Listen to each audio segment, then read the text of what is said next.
Hey guys, SpinoDude here and welcome back to another video. Today we're going to be taking a look at a CollectA figure from back in 2016, which I got last year, but I just haven't had a chance to review it until now. So Marvin, why don't you bring it out?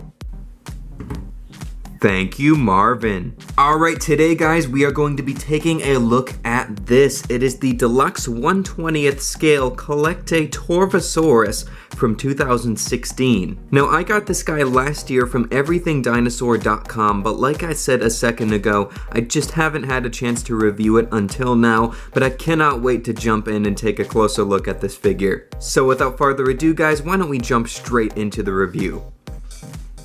Before we take a closer look at the figure, here are a few quick facts about Torvosaurus itself. Torvosaurus guernii means savage lizard. It was a megalosaurid from the Jurassic period of what is now Portugal. Torvosaurus was one of the largest predators of its time, estimating it could reach a whopping 35 feet long. It lived alongside the other famous Jurassic predators Allosaurus and Ceratosaurus, most likely competing with them for food, hunting down herbivores such as Miragaia and Dinosaurus. There are currently two known species of Torvosaurus, T. tanneri from North America and T. guernii from Portugal. So without further ado guys, let's start taking a closer look at this awesome Jurassic predator.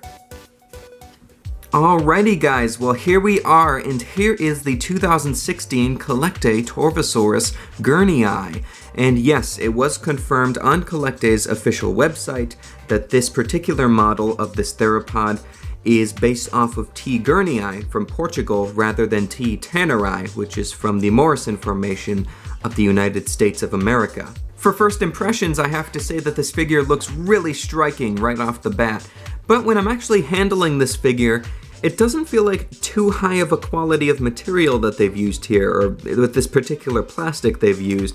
Or maybe the inside of the figure is hollowed out or something, because this is incredibly light. I feel like this figure should have more of a weight to it to make it seem more of like a valuable piece that you have. But nonetheless, why don't we jump in and take an actual closer look at the figure. Now, first of all, the detail on the sculpt is absolutely beautiful. I love all of these individual scales that are carved out throughout the sculpt from head to toe on this Torvosaurus, as you can see. Those are beautifully done, but with the way that the color was actually applied to this figure, from a distance the detail doesn't really stand out too much. You really have to have this figure under a good source of light, and you've got to look fairly close to actually make out all of the beautiful scales that are carved out in the sculpt here. I also love the addition of these scoots or spines that run along the back of the Torvosaurus here, and they enlarge right at the base of the tail here where the tail connects to the back of the hips. I think that adds a lot to this figure's overall look, and with the spines and the color scheme that this figure has,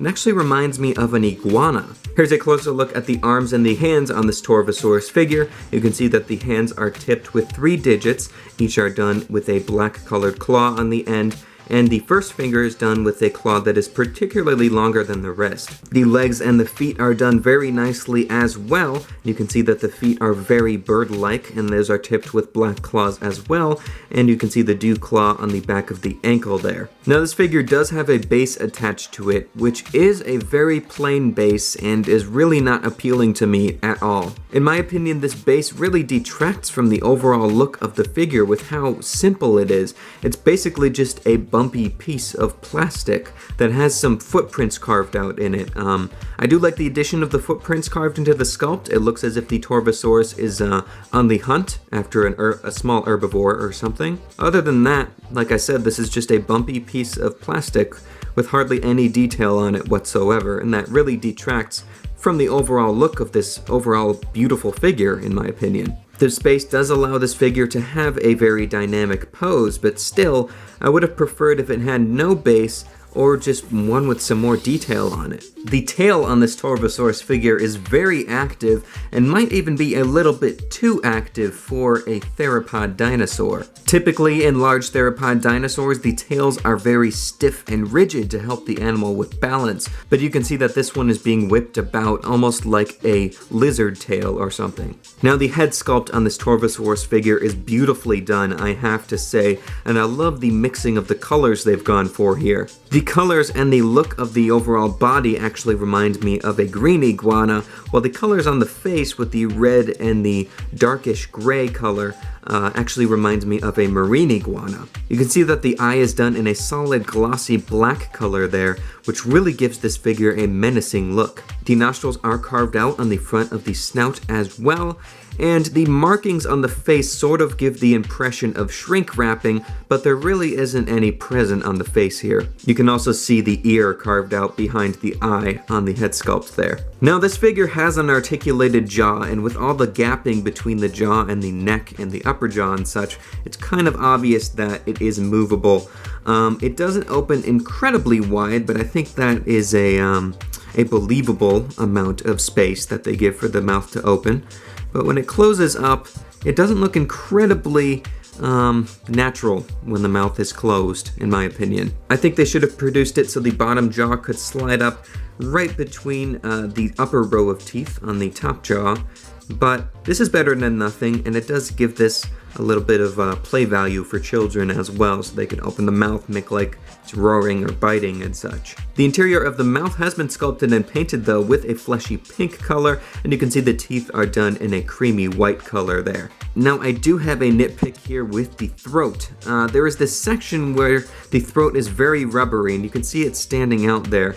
And that has to do with the mechanism for the articulated jaw. Now my problem with this is that first of all there is this obvious line all the way across the throat, and the color of green used in this more rubbery plastic, especially on this side of the figure, is almost completely different from the shade of green on the rest of the body. Also, you can see that the cream-colored underbelly is not matched up with this throat piece that they've put in here. Now, the color choice that they've gone for on this figure is absolutely stunning. I love the colors on this figure, and I think that's one of the main reasons I decided to pick this one up. Like I mentioned earlier, the colors remind me of a couple different species of iguana. The whole body reminds me of a green iguana, especially with the scoots and spines going down the back and all the way down the tail.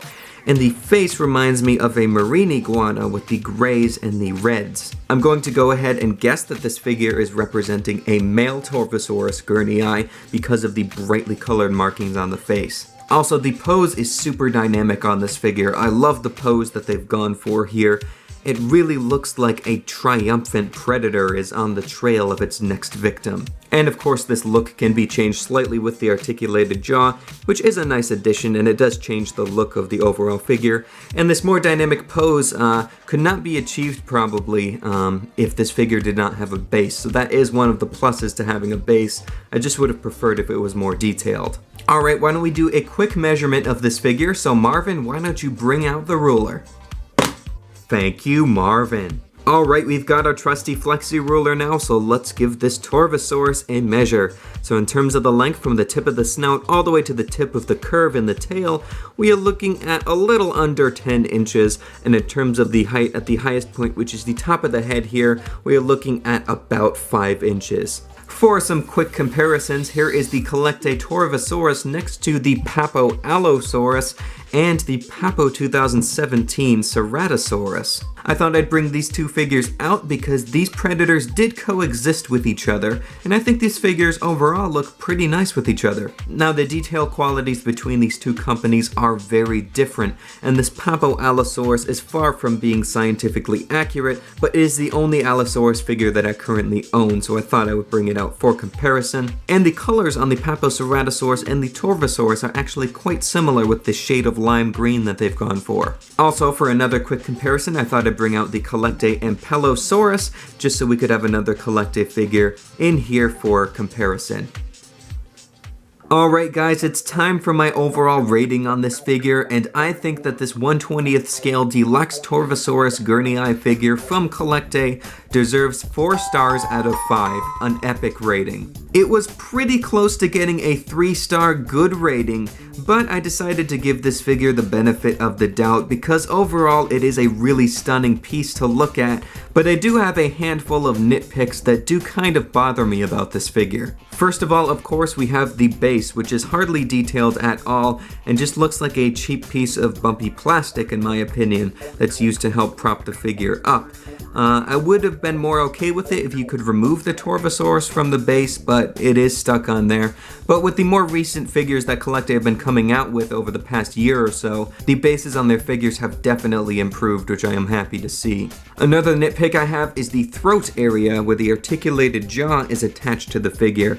It really just detracts from the overall look when you're looking at the head alone, because the shade of green and the seam lines in the throat are just so obvious. Also, I have to say, when compared to the price I paid for this figure, don't get me wrong, this is still a very nice piece, but it has barely any weight to it, and that really sort of detracts from the overall quality of the piece in my opinion. Also, in terms of scientific accuracy, this figure is spectacular. The only minor nitpick I have with that is that the tail is really bending off to the side here, where most larger carnivorous theropods have very stiff, rigid tails to help them balance. But yeah, overall, this is a very nice figure, and it's one of the few Torvosaurus figures you can get out there, so I highly recommend this one.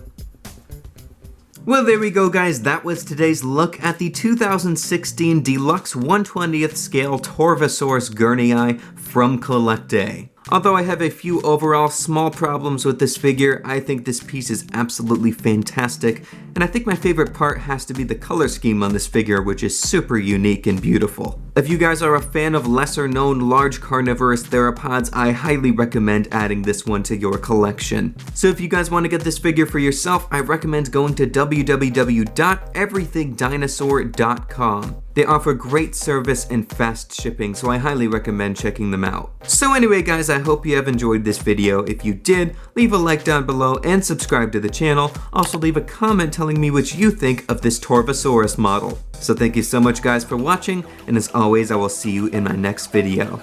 Take care, and bye-bye.